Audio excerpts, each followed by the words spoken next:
All right, today we're diving into the book, The Art of Laziness. We're going to distill its core ideas into a powerful guide, something to help you finally stop procrastinating and actually start living the life you really want.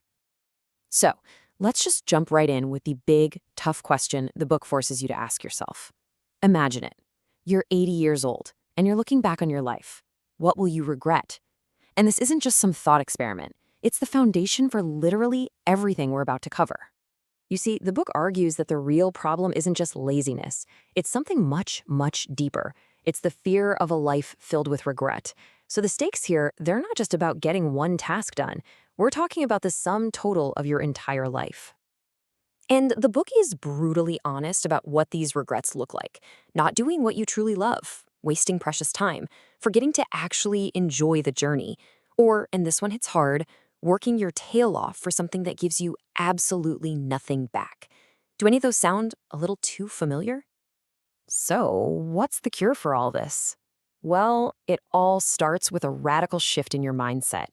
Before any tips or life hacks can work, you have to adopt one single foundational rule. It's called 100% responsibility. And it's this simple yet incredibly difficult belief that you are the sole owner of your life. It means you stop blaming your boss, your family, your circumstances. The excuses stop right here, right now. And yeah, that sounds harsh, but it's also the exact point where true freedom begins.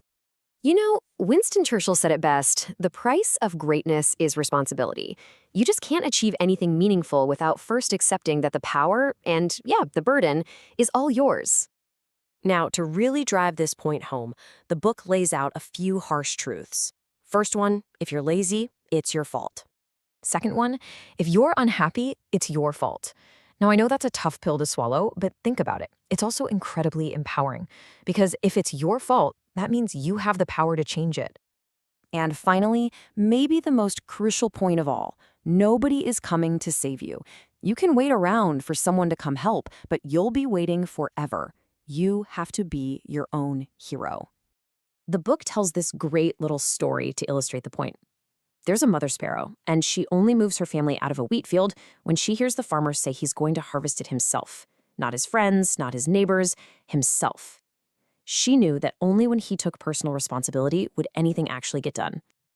Okay, so once you've truly accepted that responsibility, the only logical next step is to take action. And that means it's time to declare war on your own comfort zone. There's this quote that just perfectly captures the idea. A comfort zone is a beautiful place, but nothing ever grows there, right? It feels safe, it feels easy, but staying there is a guarantee that you will stagnate. Growth is simply impossible inside that bubble. So why is leaving so critical? Well, because real growth only ever happens when you do hard things. It's how you stop wasting your potential and start making things happen. And according to the book, the kind of happiness you get from taking that kind of meaningful action, it's completely unmatched. The message here is so clear. Just stop waiting. Stop trying to map out every single step, because the perfect plan doesn't exist. It's a myth. Real momentum is created by starting, not by endless planning. This leads us right to one of the biggest enemies of action, perfectionism. The book argues that you have to make a very conscious choice to prioritize getting things done over getting them perfect. This quote totally reframes the problem. It says perfectionism and procrastination aren't just personality quirks, they're diseases. And the cure? It's not more thinking or better planning. The only cure is action. So this slide lays out the ultimate choice we all have to make. See, you're going to suffer one of two pains. There's the pain of discipline, doing the hard thing now, that weighs ounces. But then there's the pain of regret, that feeling of what could have been, and that weighs tons. One is temporary and builds you up, the other lasts a lifetime and just hollows you out. So which one will you choose? Okay, let's bring it all together. The final lesson here isn't about a single victory. It's about adopting a mindset of relentless persistence that you can carry with you for the long haul. The book closes with another really powerful story.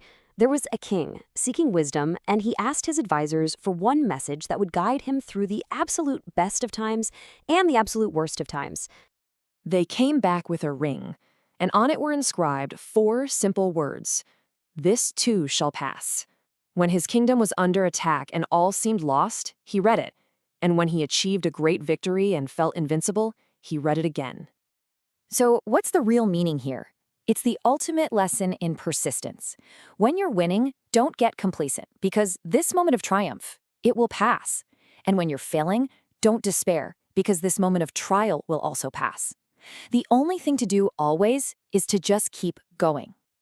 And that brings us to the final message, a direct, urgent command. The clock is always ticking. So the question is no longer just, what will you regret at 80? The real question is, what are you going to do right now to make sure you don't?